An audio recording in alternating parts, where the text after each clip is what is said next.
السلام علیکم ناظرین، میرے چینل وائس آف اسلام میں آپ سب کو خوش آمدید۔ اگر آپ میرے چینل پہ نئے ہیں تو میرے چینل کو سبسکرائب کر دیجئے، ویڈیوز کو لائک کیجئے، زیادہ سے زیادہ شیئر کیجئے اور بیل نوٹیفیکیشن کو پریس کر دیجئے تاکہ ہر آنے والی نوٹیفیکیشن بآسانی آپ تک پہنچتی رہے۔ شکریہ۔ حضرت عائشہ صدیقہ رضی اللہ تعالی عنہا فرماتی ہیں کہ رسول اللہ صلی اللہ علیہ وآلہ وسلم کی عادت مبارکہ تھی کہ سفر میں جاتے وقت آپ صلی اللہ علیہ وآلہ وسلم اپنی بیویوں کے نام قرعہ ڈالتے اور جس کا نام نکلتا اسے اپنے ساتھ لے جاتے۔ چنانچہ ایک غزوے کے موقع پر میرا نام نکلا، میں آپ صلی اللہ علیہ وآلہ وسلم کے ساتھ چلی۔ یہ واقعہ پردے کی آیتیں اترنے کے بعد کا ہے۔ ہوتا یوں کہ میں اپنے ہودج میں بیٹھی رہتی اور جب قافلہ چلتا تو یوں ہی ہودج رکھ دیا جاتا۔ ہم غزوے پر گئے، آن حضرت صلی اللہ علیہ وآلہ وسلم غزوے سے فارغ ہوئے اور واپس لوٹے اور مدینے کے قریب آ گئے۔ رات کو چلنے کی آواز لگائی گئی، میں قضاء حاجت کے لیے نکلی اور لشکر کے پڑاؤ سے دور جا کر میں نے قضاء حاجت کی۔ پھر واپس لوٹی، لشکر کے قریب آ کر میں نے اپنے گلے کو ٹٹولا تو ہار نہ پایا۔ واپس اس کے ڈھونڈنے کے لیے چلی گئی اور تلاش کرتی رہی۔ یہاں یہ ہوا کہ لشکر نے کوچ کر دیا۔ جو لوگ میرا ہودج اٹھاتے تھے انہوں نے یہ سمجھ کر کہ میں حسب عادت اندر ہی ہوں، ہودج اٹھا کر اوپر رکھ دیا اور چل پڑے۔ یہ بھی یاد رہے کہ اس وقت تک عورتیں نہ کچھ ایسا کھاتی پیتی تھیں، نہ وہ بھاری بدن کی بوجھل تھی، تو میرے ہودج اٹھانے والوں کو میرے ہونے یا نہ ہونے کا مطلق پتہ نہ چلا۔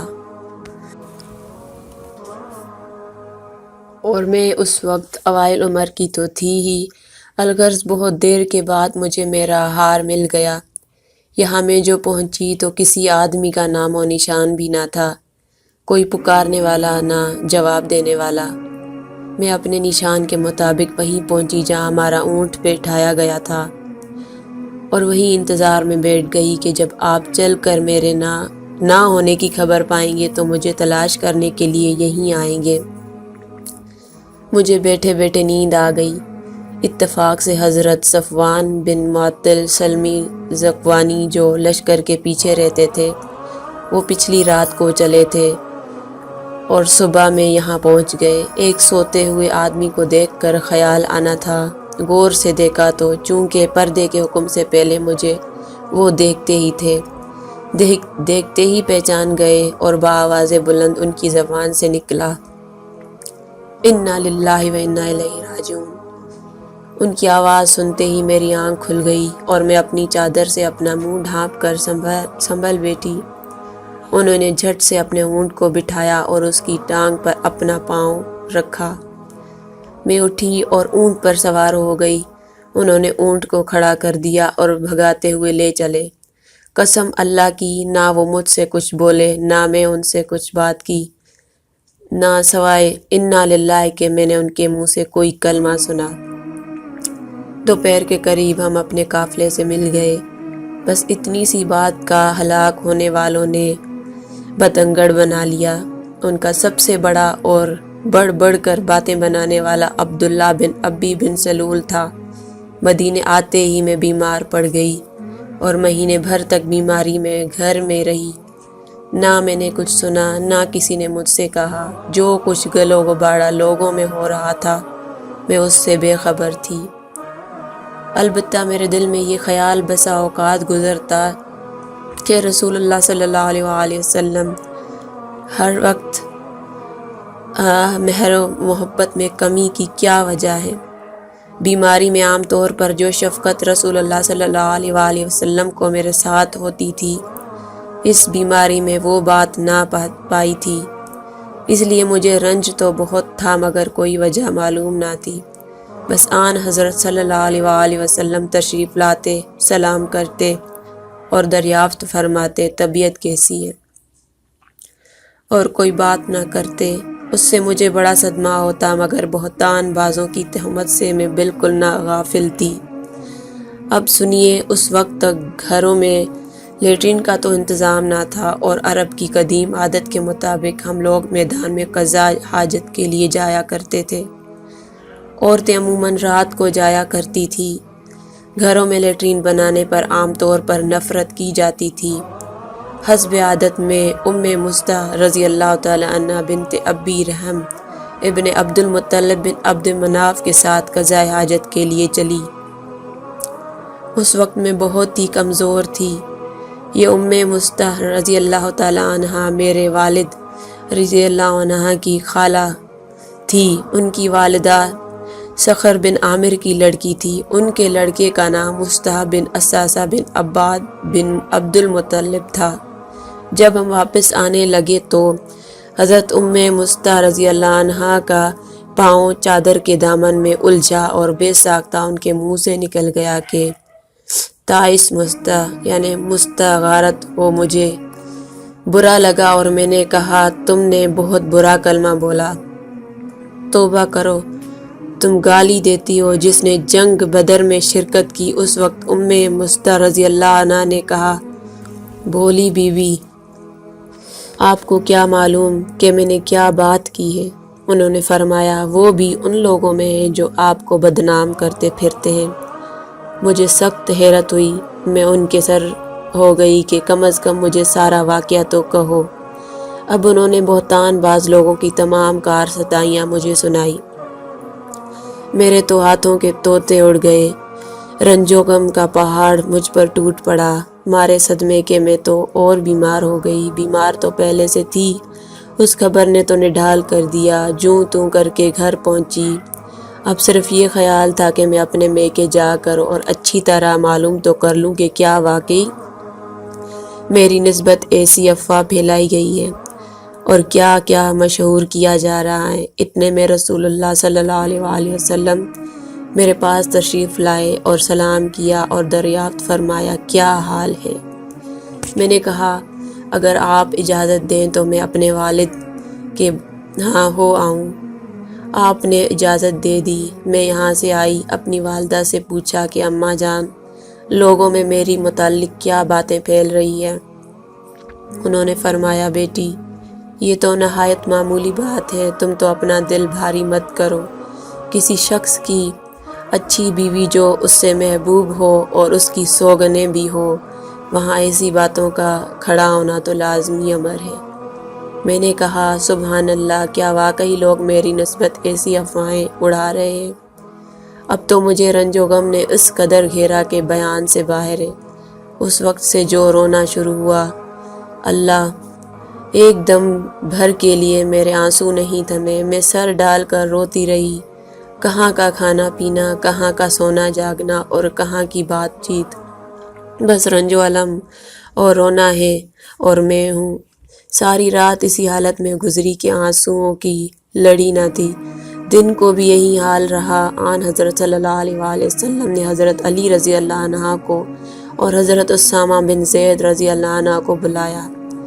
وحی میں دیر ہوئی اور اللہ تعالیٰ کی طرف سے آپ کو کوئی بات معلوم نہ ہوئی تھی، اسی لیے آپ صلی اللہ علیہ وآلہ وسلم نے ان دونوں حضرات سے مشورہ کیا کہ آپ مجھے ایک الگ کر دیں یا کیا کریں۔ حضرت اسامہ نے صاف کہا کہ اے اللہ کے رسول، ہم آپ کی اہل پر کوئی برائی نہیں جانتے، ہمارے دل تو ان کی محبت و عزت اور شرافت کی گواہی دینے کے لیے حاضر ہیں۔ ہاں، حضرت علی رضی اللہ تعالی عنہ نے جواب دیا کہ یا رسول اللہ، اللہ تعالیٰ کی طرف سے آپ کو کوئی تنگی نہیں، عورتیں ان کے سوا بھی بہت ہیں، اگر آپ گھر کی خادمہ سے پوچھیں تو آپ کو صحیح واقعہ معلوم ہو سکتا ہے۔ آپ صلی اللہ علیہ وآلہ وسلم نے اسی وقت گھر کی خادمہ حضرت بریرہ رضی اللہ عنہا کو بلوایا اور ان سے فرمایا کہ حضرت عائشہ رضی اللہ تعالی عنہا کی کوئی بات شک و شبہ والی کبھی بھی دیکھی ہو تو بتاؤ۔ بریرہ رحمت اللہ نے کہا کہ اس اللہ کی قسم جس نے آپ کو حق کے ساتھ مبعوث فرمایا ہے، میں نے ان میں کوئی بات کبھی اس قسم کی نہیں دیکھی ہاں صرف یہ بات ہے کہ کم عمری کی وجہ سے ایسا ہو جاتا تھا کہ کبھی کبھی گوندا ہوا آٹا یوں ہی رکھا رہتا اور بی بی سو جاتی تو بکری آٹا کھا جاتی، اس کے سوا میں نے ان کا کوئی قصور کبھی نہیں دیکھا۔ چونکہ کوئی ثبوت اس واقعے کا نہ ملا، اسی لیے اسی دن رسول اللہ صلی اللہ علیہ وآلہ وسلم منبر پر کھڑے ہوئے اور مجموعے سے مخاطب ہو کر فرمایا، کون ہے جو مجھے اس شخص کی ایذاؤں سے بچائے جس نے مجھے ایذائیں پہنچاتے پہنچاتے اب تو میری گھر والیوں کے بارے میں مجھے ایذائیں پہنچانی شروع کر دی۔ واللہ میں جہاں تک جانتا ہوں مجھے اپنے گھر والیوں میں سوائے بھلائی کے کوئی چیز معلوم نہیں۔ جس شخص کا نام یہ لوگ لے رہے ہیں میری دانست میں تو اس کے متعلق بھی سوائے بھلائی کے اور کچھ نہیں۔ وہ میرے ساتھ ہی گھر میں آتا تھا۔ یہ سنتے ہی حضرت سعد بن معاذ رضی اللہ عنہ کھڑے ہو گئے، فرمانے لگے، یا رسول اللہ صلی اللہ علیہ وآلہ وسلم، میں موجود ہوں، اگر قبیلہ اوس کا شخص ہے تو ابھی ہم اس کی گردن تن سے جدا کرتے ہیں، اور اگر وہ ہمارے خزرج بھائیوں سے ہیں تو بھی آپ جو حکم دیں ہمیں اس کی تعمیل میں کوئی عذر نہ ہوگا۔ یہ سن کر حضرت سعد بن عبادہ کھڑے ہو گئے۔ یہ قبیلہ خزرج کے سردار تھے تو یہ بڑے نیک بخت، مگر حضرت سعد بن معاذ کی اس وقت کی گفتگو سے انہیں اپنے قبیلے کی اہمیت آ گئی اور ان کی طرف واری کرتے ہوئے حضرت سعد بن معاذ سے کہنے لگے، تو اس سے قتل کرے گا، نہ اس سے قتل پر تو قادر ہے، اگر وہ تیرے قبیلے کا ہوتا تو اس کا قتل کیا جانا کبھی پسند نہ کرتا۔ یہ سن کر اسید بن حضیر کھڑے ہو گئے۔ یہ حضرت سعد بن معاذ رضی اللہ عنہ کے بھتیجے تھے۔ کہنے لگے، اے سعد بن عبادہ، تم جھوٹ کہتے ہو، ہم اسے ضرور مار ڈالیں گے، آپ منافق ہیں، منافقوں کی طرف واری کر رہے ہیں۔ اب ان کی طرف سے ان کا قبیلہ اور ان کی طرف سے ان کا قبیلہ ایک دوسرے کے مقابلے پر آ گئے اور قریب تھا کہ اوس و خزرج یہ دونوں قبیلے آپس میں لڑ پڑے۔ حضور پاک صلی اللہ علیہ وآلہ وسلم نے منبر پر انہیں سمجھایا اور چپ کرانا شروع کیا، یہاں تک کہ دونوں طرف خاموشی ہو گئی۔ حضور صلی اللہ علیہ وآلہ وسلم بھی خاموش ہو رہے۔ یہ تو تھا وہاں کا واقعہ۔ میرا حال یہ تھا کہ سارا دن بھی رونے ہی میں گزرا۔ میرے اس رونے نے میرے والدین کی بھی نیند حرام کر دی تھی۔ وہ سمجھ بیٹھے تھے کہ میرا یہ رونا میرا کلیجہ پھاڑ دے گا۔ دونوں حیرت زدہ معموم بیٹھے ہوئے تھے اور مجھے تو رونے کے سوا اور کوئی کام ہی نہ تھا۔ انصار کی ایک عورت آئی اور وہ بھی میرے ساتھ رونے لگی۔ ہم یوں ہی بیٹھے ہوئے تھے جو اچانک رسول کریم صلی اللہ علیہ وآلہ وسلم تشریف لائے اور سلام کر کے میرے پاس بیٹھ گئے۔ قسم اللہ کی، جب سے یہ بہتان بازی شروع ہوئی تھی آج تک رسول اللہ صلی اللہ علیہ وآلہ وسلم میرے پاس کبھی نہ بیٹھے تھے۔ مہینہ بھر گزر گیا تھا کہ حضور پاک صلی اللہ علیہ وآلہ وسلم کی یہی حالت تھی۔ کوئی وحی نہیں آئی تھی کہ فضیلہ ہو سکے۔ آپ صلی اللہ علیہ وآلہ وسلم نے بیٹھتے ہی اول تو تشہد پڑھا، پھر اما بعد پڑھ کر فرمایا کہ اے عائشہ، تیری نسبت مجھے یہ خبر پہنچی ہے کہ اگر تو واقعی پاک دامن ہے تو اللہ سے استغفار کر اور توبہ کر۔ بندہ جب گناہ کر کے اپنے اقرار گناہ کے ساتھ اللہ کی طرف جھکتا ہے اور اس سے معافی طلب کرتا ہے تو اللہ تعالیٰ اسے بخش دیتا ہے۔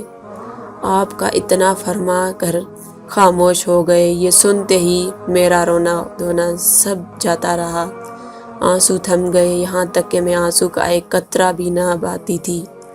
میں نے اول تو اپنے والد سے درخواست کی کہ میری طرف سے رسول کریم صلی اللہ علیہ وآلہ وسلم کو آپ ہی جواب دیں، لیکن انہوں نے کہا، واللہ میری سمجھ میں نہیں آتا کہ میں حضور صلی اللہ علیہ وآلہ وسلم کو کیا جواب دوں۔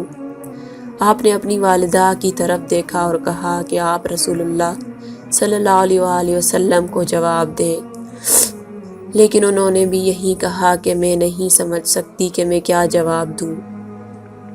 آخر میں نے خود ہی جواب دینا شروع کیا۔ میری عمر کچھ ایسی بڑی تو نہ تھی اور نہ مجھے زیادہ قرآن حفظ تھا۔ اس نے کہا، آپ سب نے ایک بات سنی اور اسے اپنے دل میں بٹھا لیا، گویا سچ سمجھ لی، اور اب اگر میں کہوں گی کہ میں اس سے بالکل بری ہوں، اور اللہ خوب جانتا ہے کہ واقعی میں اس سے بالکل بری ہوں، لیکن تم لوگ نہیں مانو گے۔ ہاں، اگر میں کسی امر کا اقرار کر لوں، حالانکہ اللہ تعالیٰ کو خوب علم ہے کہ میں بالکل بے گناہ ہوں، تو تم بھی مان لوگے۔ میری اور تمہاری مثال تو بالکل حضرت یونس ابو یوسف کا یہ قول ہے، پس صبر ہی اچھا ہے جس میں شکایت کا نام نہ ہو، اور تم جو باتیں بتاتے ہو ان میں اللہ تعالیٰ ہی میری مدد کرے۔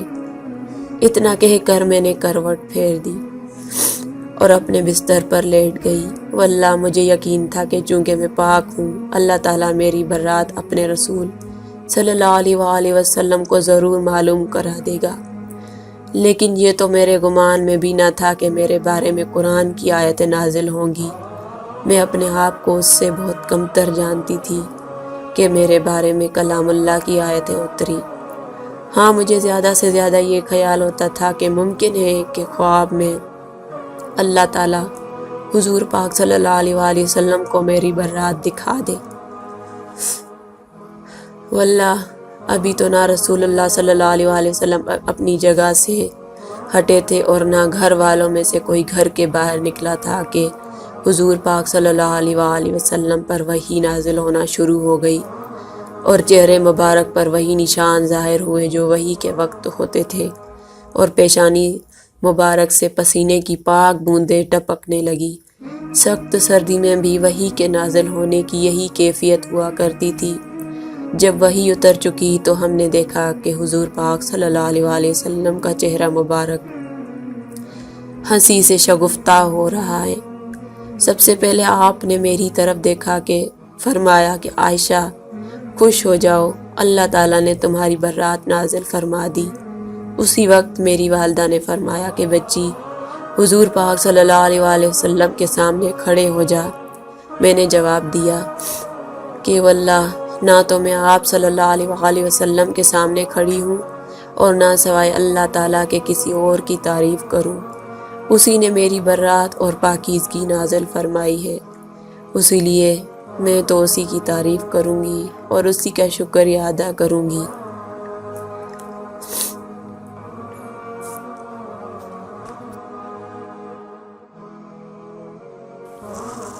امید ہے میری آج کی یہ ویڈیو آپ سب کو پسند آئی ہوگی۔ اگر پسند آئی ہو تو میری ویڈیو کو لائک کر دیجئے۔ اگر چینل پہ نئے ہیں تو چینل کو سبسکرائب کر دیجئے۔ شکریہ۔